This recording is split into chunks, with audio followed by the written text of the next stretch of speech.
what's your favorite Walterisms? That's a good one. Really good one.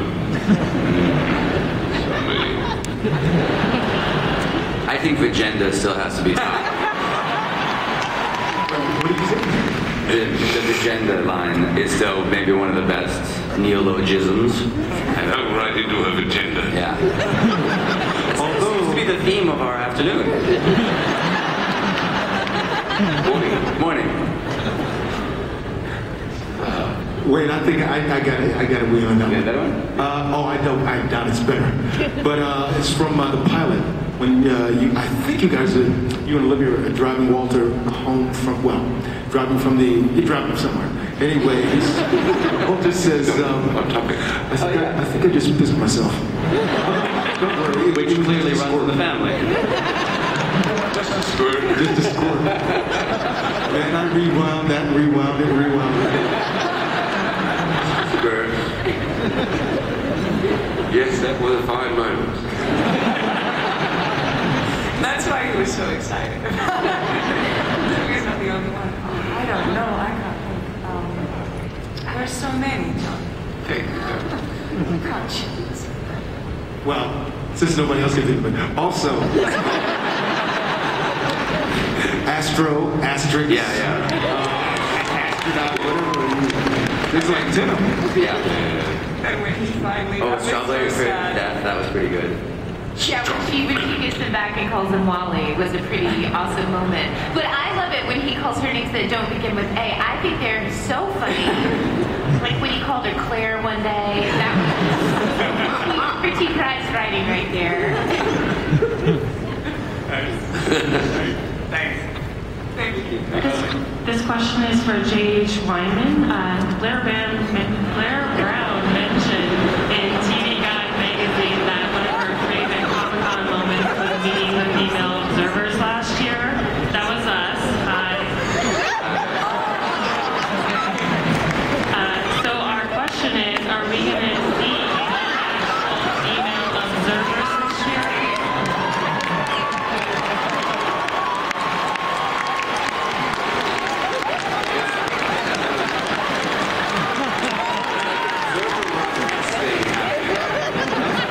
That's on you, bro.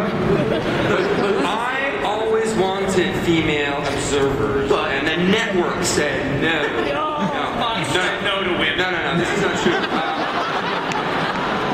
This is not true. The truth is, I think that the answer to your question will become apparent this year. There's a reason, and you'll find out the reason. Thank you.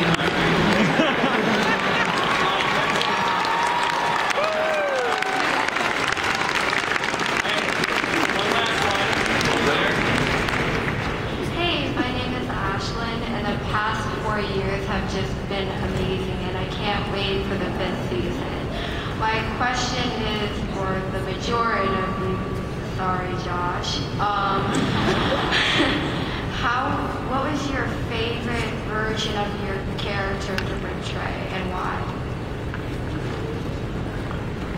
The one I like best is the random Walter, the kind of the initial one that had no boundaries and really didn't know what was appropriate and what wasn't appropriate. And he was the one that was also so loved his son. So what starts to back, but he kept saying the wrong thing all the time. His son didn't like him. He was beautiful because it was just random, and he was without filters. And in some ways he was set up for the rest of it, but he was so much fun to play because it was nothing I couldn't do. Nothing.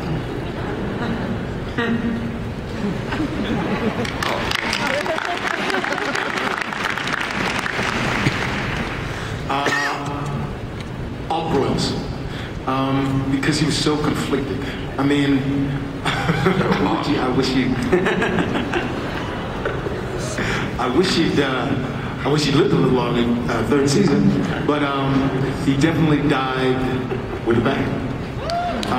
But really, because he was so, I can't think of any other way to say it except so conflicted. And the scene, I loved playing the scene with my son, the 4th season, that was a hard scene to play because you have to get so much intimacy with someone that right away.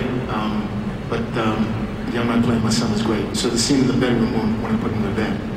So yeah, I love playing all roles.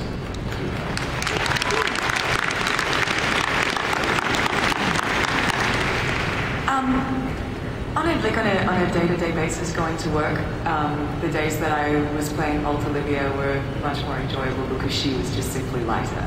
But Olivia is much more satisfying. I mean, like there is just more to her, and I'm excited actually about this season because we did say goodbye to the alternate universe, and I think that my focus can then just go completely back onto Olivia instead of constantly kind of keeping particular characteristics, you know, like in one dimension or the other.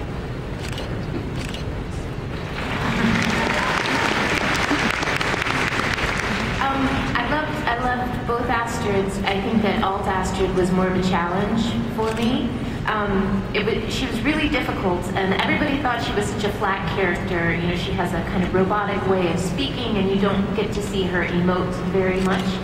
And so for 1.5 seasons, people had this idea, you know, of her being this really undynamic character. And then out of nowhere, she comes, and she really brings it. And that was such a thrill. It was so difficult. But every day that I would play Alt Astrid, I would go home with a throbbing headache because she would stand so focused at her computer. And so my muscles would clench up and I wouldn't realize, and I would go home like, oh God, I can't wait till we say goodbye to these people. Because my body couldn't take it anymore. But it really was difficult to say goodbye to the Alt universe. Incredibly hard, and specifically saying goodbye to Lincoln. Of course, this is Fringe, and you don't know what will happen. We might get to see him again, but it was like closing a chapter, you know, of our story, and it was pretty tough to do. Yeah, it was. I was Yeah. Okay, guys. Unfortunately, we are at the end. I want to thank all of you guys, and I definitely want to thank you guys for bringing your worlds into our worlds. And I would ask you guys please stand up and take a bow.